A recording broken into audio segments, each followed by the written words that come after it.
네, 안녕하세요. 축구 생각입니다. 토요일에는 프로토 총 4경기를 준비해 왔고요. K리그와 J리그 경기로 구성이 되어 있습니다.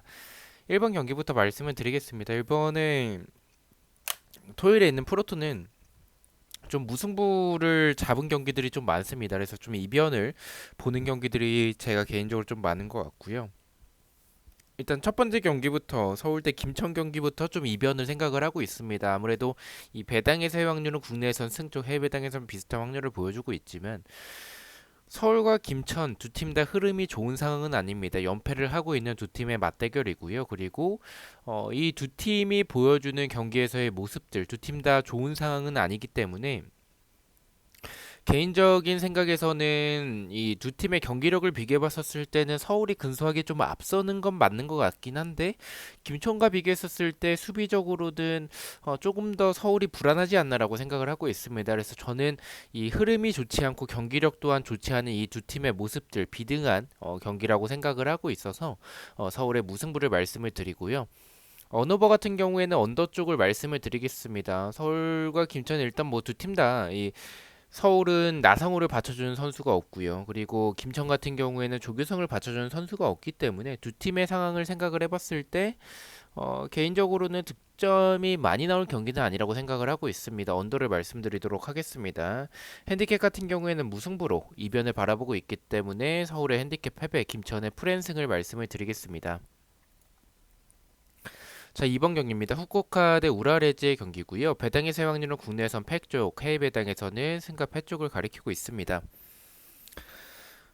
후쿠오카와 우라와 일단은 우라와가 후쿠오카 상대로 상대 전적은 굉장히 강했습니다. 다만 조금 조심해야 될 게 이 두 팀이 지금 순위적으로도 우라와가 좀 많이 밀리고요. 경기력도 많이 밀립니다. 물론 원정인데도 불구하고 우라와가 정배당을 받긴 했지만 그거는 좀 상대 전적이 좀 표함이 되어 있다라고 생각을 해요.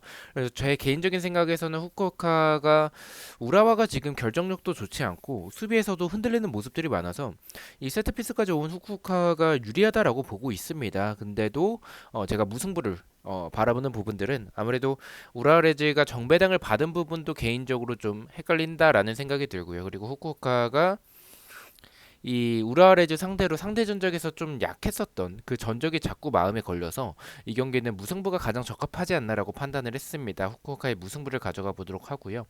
언어버 같은 경우에는 이 경기도 언더 쪽을 좀 말씀을 드리겠습니다. 우라레즈와 후쿠오카 둘 다 봤었을 때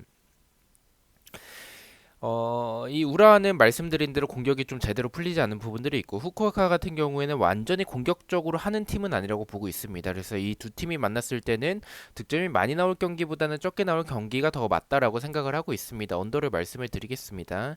핸디캡 같은 경우에는 무승부로 이변을 바라보고 있기 때문에 후쿠오카의 핸디캡 승, 후쿠오카의 프랜승을 말씀을 드리겠습니다. 자, 3번 경기입니다. 전북 대 제주의 경기고요. 배당의 세 확률은 국내선 승무 쪽, 해외 배당에서는 비슷한 확률을 보여주고 있습니다. 전북과 제주 이 두 팀을 봤었을 때 제주 같은 경우에는 경기력은 전북보다 좀 앞선다라고 생각을 하고 있습니다. 근데 뭐 경기가 안 풀릴 때는 완전히 다른 경기력을 보여주는 팀이 제주이긴 하지만 전북과 비교했었을 때는 전북이 사실 순위적으로는 굉장히 높은 위치를 차지하고 있지만 그 순위에 비해서 경기력이 굉장히 좋지 않아요. 뭐 어떻게 보면 경기력이 좋지 않더라도 결과를 만들어내는 모습이라도 볼 수는 있겠지만 지금 제주의 공격을 쉽게 막아내긴 좀 어려울 수도 있을 것 같다라고 생각을 하고 있습니다. 그래서 저는 제주가 조금 더 유리해 보이는 경기라고 생각을 하고 있습니다. 다만 이 전북이 어쨌든 경기력이 좋지 않더라도 결과를 지속적으로 만들어내는 모습들을 봤었을 때 홈에서 지지 않을 가능성이 조금 더 있을 것 같다라고 생각을 하고 있습니다. 그래서 전북의 무승부를 말씀을 드리고요. 언어버 같은 경우에 언더를 말씀을 드리겠습니다. 제주가 뭐 지금 공격적으로는 좋은 부분들이 있는데 최근에 좀 득점력이 좀 떨어진 것 같아서 그래서 좀 득점이 적게 나온 언더 쪽을 말씀을 드리고요. 핸디캡 같은 경우에는 무승부로 이변을 바라보고 있어서 전북의 핸디캡 패배, 제주의 프랜승을 말씀을 드리겠습니다. 자, 마지막 경기입니다. 수원FC 대 울산의 경기고요. 배당에서의 확률은 국내와 해외 둘 다 비슷한 확률을 보여주고 있습니다. 이 경기는 의심하고 있지는 않습니다. 울산이 경기적인 부분들도 굉장히 좋고, 물론 가끔 이변이 나올 때도 있긴 하지만 수원FC와의 경기에서 이변이 나오기에는 수원FC가 공격적으로도 좀 무뎌진 느낌들이 있고, 그리고 수비적으로 봤었을 때는 공간이 원래 많았었던 팀이기 때문에 울산의 역습을 막아내긴 좀 어려울 것 같다라고 생각을 하고 있습니다. 공간이 적은 팀도 아니고 이렇게 큰 팀이라면 울산이 손쉽게 이길 수 있는 경기지 않을까, 대승을 할 수 있는 경기지 않을까라고 생각을 하고 있습니다. 수원FC의 패를 말씀을 드리고요.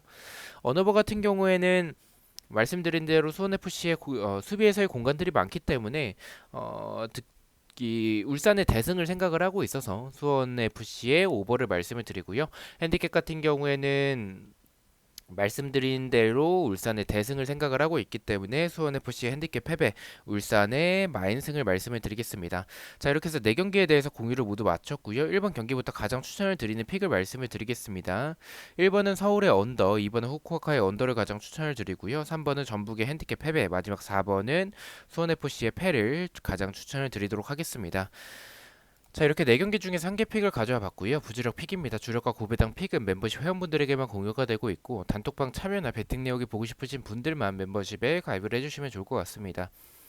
첫 번째는 후쿠오카의 언더, 두 번째는 전북의 핸디캡 패배, 세 번째는 수원FC의 오버를 가져가 봤고 3.7배당을 책정을 받았습니다.